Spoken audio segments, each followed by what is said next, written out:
কৃষ্ণকালী মায়ের জয়, জয় সোনা মায়ের জয়। কিন্তু তোমরা কিন্তু আবার ভেবো না যে আমি এই দিদিভাইয়ের মন্দিরে বা দিদিভাইয়ের কাছে যেতে পেরেছি, তো সেই সৌভাগ্য যদি হয় অবশ্যই যেতে পারবো। তো সেটা না, আমাদের পাড়ায় হচ্ছে এই কৃষ্ণকালী মায়ের পুজো ছিল, তো আমরা পাড়ার দল বল মিলে কিন্তু সবাই মিলে বেরিয়ে গেছি। তো মা এখান থেকে মিষ্টি নিয়ে নিচ্ছিল, এটা হচ্ছে একটা মিষ্টির কারখানা, তো কারখানা থেকেই মিষ্টি নিয়ে নিচ্ছিল। তো মা ওখানে আমাদের নাম, গোত্র এবং বাবার নাম লিখে দিচ্ছিল পুজো দেওয়ার জন্য। তো ফাইনালি চলে এসেছি আমাদের এই যে প্রিয় কৃষ্ণকালী মায়ের কাছে। তো দেখো কত সুন্দর লাগছিল না মায়ের মুখটি।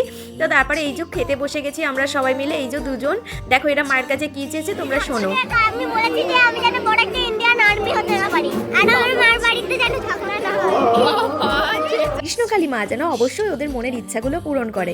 অবশ্যই এই যে তারপরে হচ্ছে আমাদের এই যে প্রসাদ চলে এসেছিল, তো আমরা প্রসাদ পেয়ে নেব। এবার হচ্ছে দিয়েছে হচ্ছে বিরিয়ানি, মানে ভেজ বিরিয়ানি, তোমরা আবার ভেবো না যে চিকেন, অবশ্যই ভেজ বিরিয়ানি, মায়ের পুজো বলে কথা। তো দেখো কতটা লোভনীয় লাগছে বলো। তারপরে এসেছে লাল লাল ঝাল ঝাল আলুর দম, গন্ধেই মনটা ভরে গেছিলো। তো তারপরে এই যে ফাইনালি মেখে হচ্ছে খেয়ে নিলাম, ও অসাধারণ সুস্বাদু হয়েছিল। মানে যদি কেউ তোমাকে ভেজ বিরিয়ানি একবার খাইয়ে দেয়, তোমার মনে হবে না যে মানে আমিষ বিরিয়ানি খাওয়ার। তো আমার তো অসম্ভব ভালো লেগেছিল। তো দেখো কতটা সুন্দর এঁচোড়া সয়াবিন ছিল, হেভি লেগেছিল। বন্ধুরা তোমরা কারা কারা ভেজ বিরিয়ানি খেয়েছো আমাকে অবশ্যই কমেন্ট করে জানিও। তো টাটা।